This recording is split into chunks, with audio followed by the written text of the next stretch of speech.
Well, greetings. Hello.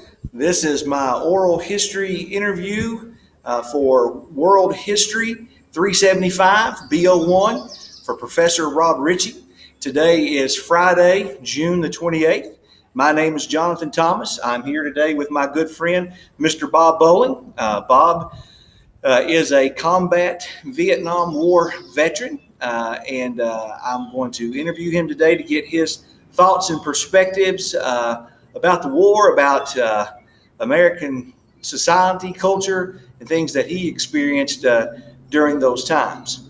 Bob, thank you for taking part in this today. Pleasure. You and I, we go back about 10 or 11 years. I've had the fortune of being Brother Bob's pastor over several years, and even though I know him well, we really haven't shared a lot about his war experiences. I know that Bob, from those experiences, I guess we would say still suffers from post-traumatic stress syndrome, is what we call it today. But we are meeting here outside at the London Wellness Park, and Bob, I'm excited to hear what you have to share with us. So let me just start out, Bob, first of all, just asking you, would you share with us a little bit about your background, where you grew up, your views about the world and the United States in particular before the war?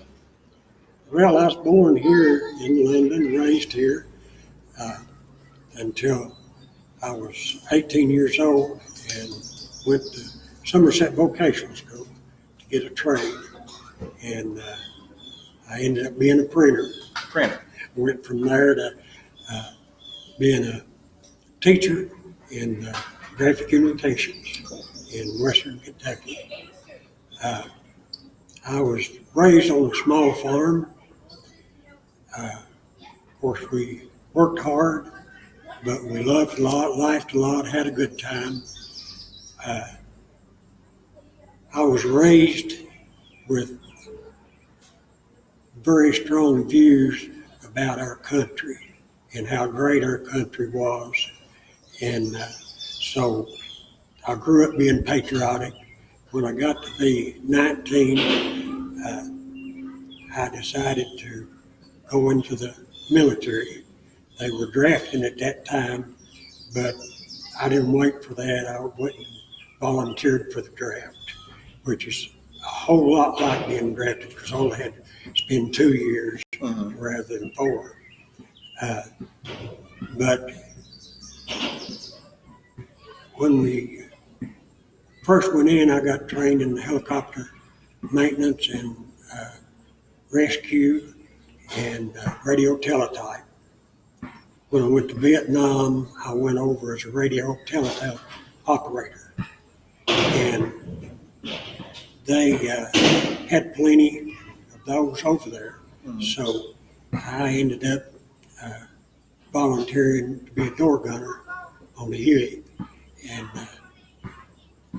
we did some things, a lot of things that was against my raising, but it was our job for America, we thought.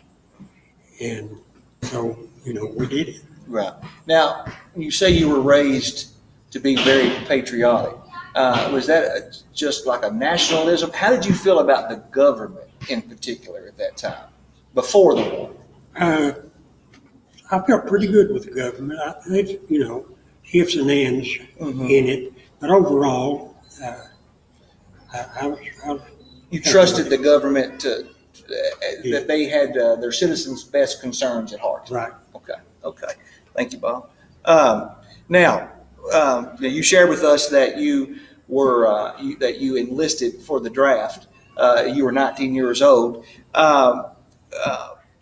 When did you first learn of a place called Vietnam? My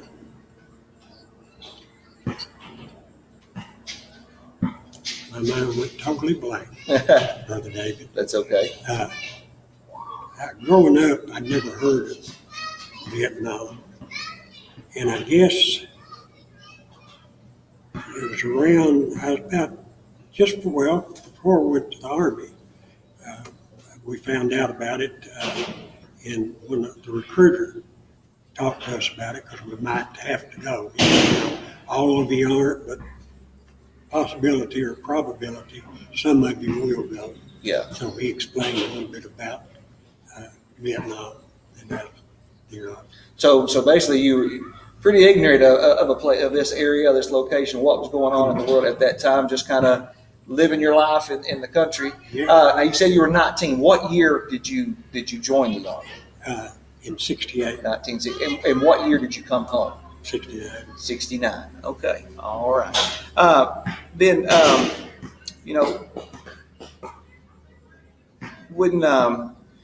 when you got deployed there, what year was that?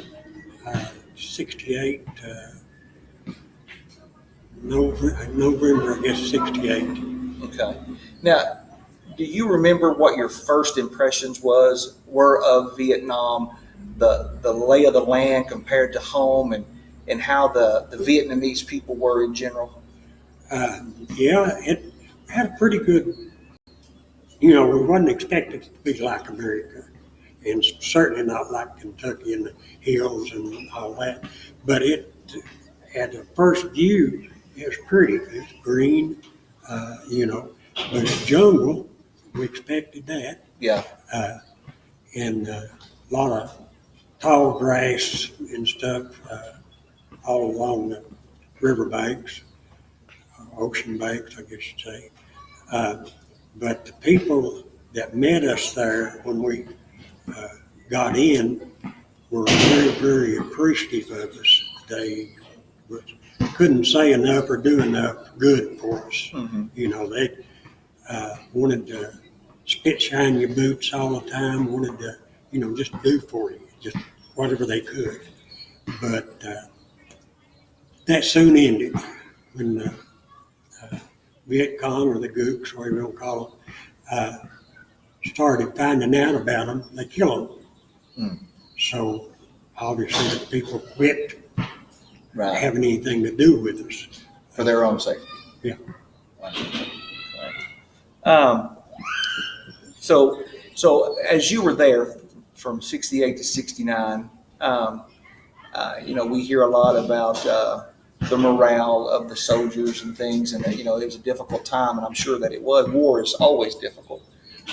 Could you kind of share with us maybe how you felt the morale level was, your morale level and the morale level of those serving alongside of you at that time? Well, when we first got there and got camp set up in Benoit, we call it Bearcat, morale was good. We was happy, man. Just, we knew we was a war zone, but we didn't know what we were going to be in for. Mm-hmm. So we felt good. We thought, man, we're going to do something great for our country. That made us feel good. We were really, really up at that time. But it didn't take long for that to change. Yeah. When we got to fighting and didn't have any equipment, didn't have anything at that time to work with or fight with, we began to wonder, what's wrong with our government? Why aren't they sending us equipment, some big guns, we don't have to do this small arms fighting stuff. Mm-hmm.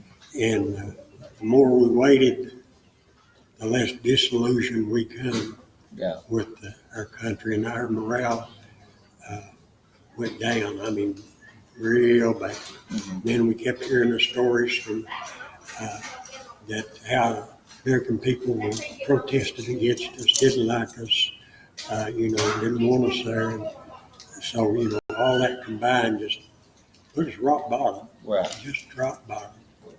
Is there any particular way that you would describe the way you felt as a person, how your government treated you? I felt very betrayed. I thought the government was behind us. I thought, matter of fact, I talked to two buddies in joining with me. And, I thought that we would all do a job for our country. That's the whole idea of it. But then when we found out that government just flat didn't care. They just flat didn't care about us one way or the other. And I can't tell you how bad I felt and how mad, just plumb mad that I was. Yeah. Just. Now, can you share if you remember some of the places of which you may remember some of the areas in which you were involved in combat? Well, of course, the first one was Barricade, our camp, when they'd attack us, and we'd have to defend it. But then I was down at DMZ, I was in Decon Delta, I was in several different areas down there. And that country's a lot like ours. Being in a helicopter, you got to see the lay of the land more, and places we'd fly and stuff into, the lay of the land would be a little bit different, from jungle, some into farming land, and, that kind of thing. And it's just, totally different. I don't, as far as the country and everything like that, I didn't have any problem with it. Yeah. It's pretty, it's nice. I wouldn't particularly move there. Yeah. But, it was pretty nice. Now, you shared with us you were trained in helicopter repair and things of that nature, Yes. Emergency and stuff of that nature. Share with us your job duties on that helicopter, because you went from being a radio teletype to being a helicopter air gun or door air gunman, I would suppose. And if you would share with us kind of what your responsibilities were in that role. Well, most all what I volunteered for was to give firepower to our wounded, because Viet Cong would not let our choppers, our medevac, land. They'd chew them down, so we'd go in first and clear the area, get the Viet Cong out of the way so the medevac ship could come down and pick the boys up, wounded, dead, tired, wore out, aggravated. Mm-hmm. Yeah. You just go on and on and on. Right. But then we'd have to stay in the air just above it to make sure that the Viet Cong, and our pilots were wonderful. He'd sit up there and then he'd just keep circling there, never move. Yeah. Just turning us so we could keep the all sides, nobody snuck up behind us or anything like that, and made our job a whole lot easier. Now, your job with Tigger, that was a very dangerous job. Am I correct in saying that? Yes, very. Yeah, because as you're hovering, I assume you would be an easy target for the Viet Cong. Yep. Yeah. So, Well, I didn't, but my left door gunner got shot. Not like that, but we were going to a rescue, and Viet Cong was down below, shooting up at us, and we're sitting there, wide open door, behind the gun. He got shot. Luckily, it wasn't a killer shot, but it makes you think. And they tell you to wear that flak vest that they provide. Well, we sat on ours because we was more likely to get shot in the butt than we were anywhere else. Yeah. So we sat on ours, but it was a bad job. I wouldn't trade it. I felt good about helping. The country had let me down. I was disillusioned. I hated America, not America, the government, and felt like at least I was doing some good by helping the wounded and the dead to be able to be lifted out. Right, exactly. And you had alluded to this in your comments prior. Back home in the United States, as the war dragged on, many became disillusioned with the war. We see all across, college campuses across the country, thousands of student protests, Vietnam veterans coming back, starting groups to protest the war that, as they had grown disillusioned with it. But as you are there in the combat and you're hearing these stories, how did that affect you? And does that still have a lingering effect? It has a very lingering effect. Didn't affect me a whole lot at the time. I wouldn't allow it. I wouldn't let myself believe the stories that we were hearing. If I had, I don't know what I'd have done, but I kept it in the back. But after I got home, of course, and they were still doing that, we got off the plane and were taken back to debriefing in cattle trucks. That made us feel really important. Mm-hmm. But anyway, I think you have referred to that before to me as a piece of meat. that's what we feel like. We felt like that later on in Vietnam, while when we found out our government wasn't going to take care of us, and we just felt like a piece of meat then, and that just going into cattle trucks to go back just made us feel even worse. Mm. And also, as the war dragged on, many began to dodge the draft. Of course, we know that the draft began with it. If you were in college or in graduate school of those times, a lot of times those men could defer their deployment and such. But then it became to where they just simply would run off to Canada or get out of the States to avoid going to war. And then I believe it was under President Carter, those same people were pardoned, basically. They could come back and with no penalty. You, as a combat veteran who volunteered for the draft to go and serve your country, how did that make you feel then? And are there still lingering feelings about that to this day? Oh, yes. You don't get over stuff like that. I mean, it's just, you learn to live with it, but you don't get over it. If they wanted to run away and not fight, okay, I could allow that on them. A lot of people don't want to fight, but to come back with no penalties, no nothing, and as just regular Americans like the rest of them, I had a real problem with that. I mean, a real problem, as did most all combat vets, Yeah. Because we felt like that they should have jail time, go to prison. I mean, to me and all the guys, that was treason. Yeah. That's when we seen it, and we thought they ought to be treated as such.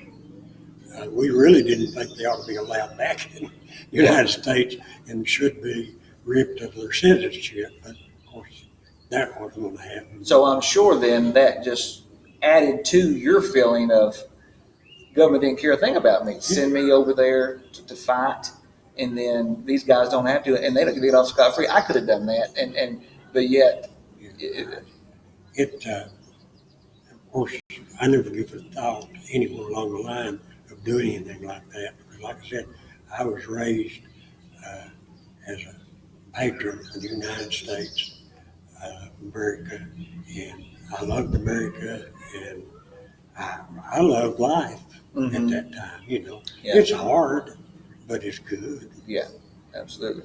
But as far as traders go, I still got a problem with it. Okay. Brother Bob, you served under both Presidents Johnson and Nixon as he came into his administration. What was your attitude toward them as presidents, the leader, the commander-in-chief over the military, and has your attitude toward either of these men changed over time?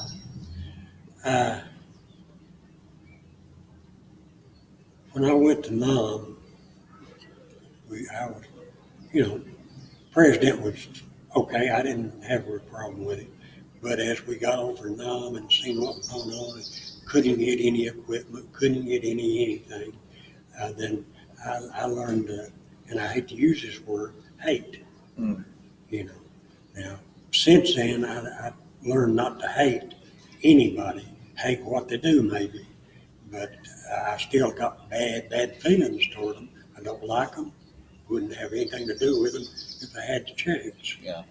How did you feel when news came out, that Johnson probably based where he really sent more troops into Vietnam, really began the war based on the Gulf of Tonkin resolution that about a skirmish that may not have even happened.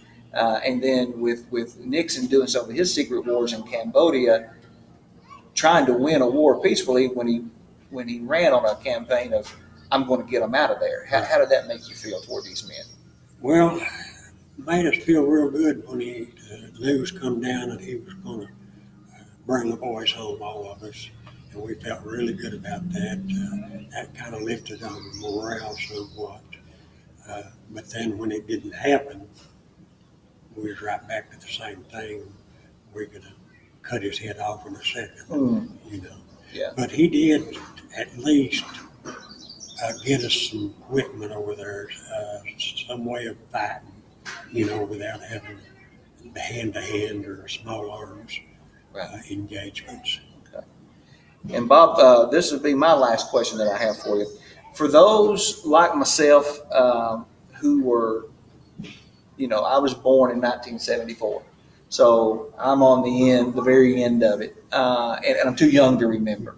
And for those who were born after Vietnam and may not be quite as knowledgeable about the war as they probably ought to be, is there anything that you would like to share, would like for them to know about the Vietnam War and about those who served in Vietnam?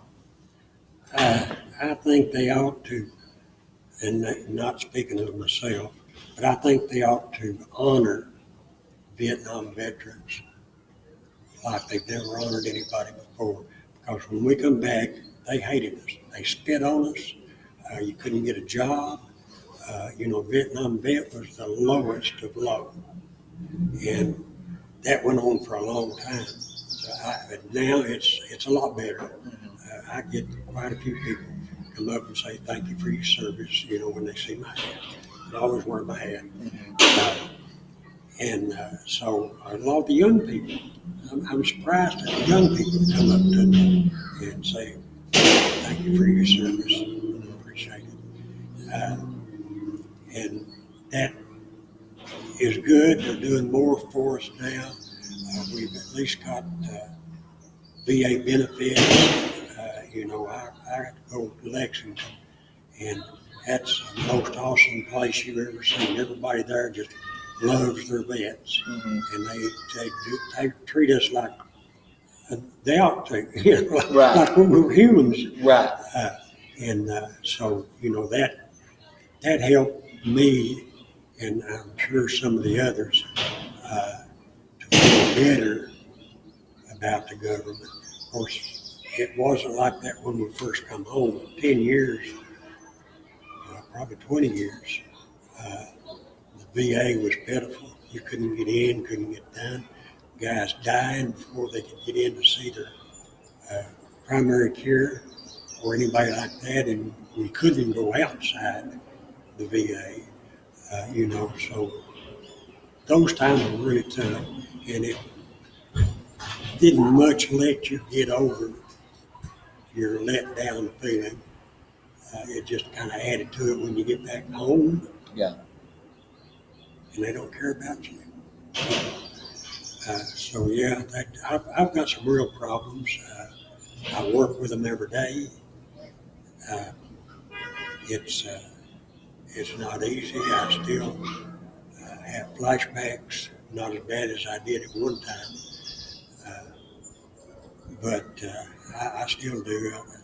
Luckily, I've got a caring wife who would lay with me and soothe me and keep me, she'd wake me every few minutes so that I didn't get in a deep sleep and have these dreams going on. So, Terry is just top of the line as far as I'm concerned. She's a wonderful woman, wonderful wife. Well, God bless you, Brother Bob. Thank you. This concludes our interview. Bob, I want to say thank you, and to all the Vietnam veterans, thank you for your service. Our country should have done better by you, and if I could make it better, I would. But I think in our nation, I sense an attitude now. They realize the wrongs and trying to make it right. And I'm glad you can wear that hat with pride, and you should be proud of what you've done. And the country is proud of you, Bob. And but this concludes our interview for World History 375 B01 Korean War, Vietnam War for Professor Rob Ritchie. This is Jonathan Thomas on behalf of Brother Bob Bowden. Thanks once again. Have a great day.